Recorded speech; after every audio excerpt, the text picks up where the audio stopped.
برطانیہ کے تاریخی چرچ ویسٹ منسٹر ایبے پر پاکستان کا سبز ہلالی پرچم لہرا دیا گیا۔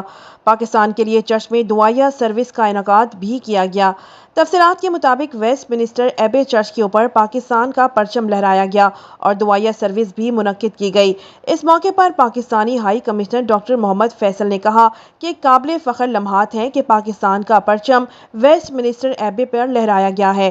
ہائی کمشنر ڈاکٹر محمد فیصل نے بتایا کہ تقریب سے پاکستان اور برطانیہ کی یکجہتی کا اظہار ہوتا ہے۔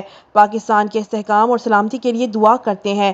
شاہی تقریبات کا مرکز سمجھا جانے والا ویسٹ منسٹر ایبے چرچ 1065 میں تعمیر ہوا تھا۔ یہ چرچ برطانیہ کے بادشاہوں کی تاج پوشی کی روایتی جگہ ہے۔ ویسٹ منسٹر ایبے شاہی شادیوں اور قومی سوگ کی مرکزی عبادت گاہ ہے۔ کنگ چارلس سوم کی تاج پوشی بھی ویسٹ منسٹر ایبے میں کی گئی تھی۔ ویسٹ منسٹر ایبے میں ملکہ الزبتھ دوئم کی آخری رسومات بھی ادا کی گئی تھیں۔ اپریل 2011 میں شہزادہ ولیم اور کیٹ مڈلٹن کی شادی ویسٹ منسٹر ایبے میں ہوئی۔ قومی رہنماؤں کی یاد میں خصوصی سروسز بھی اس چرچ میں ادا کی جاتی ہیں۔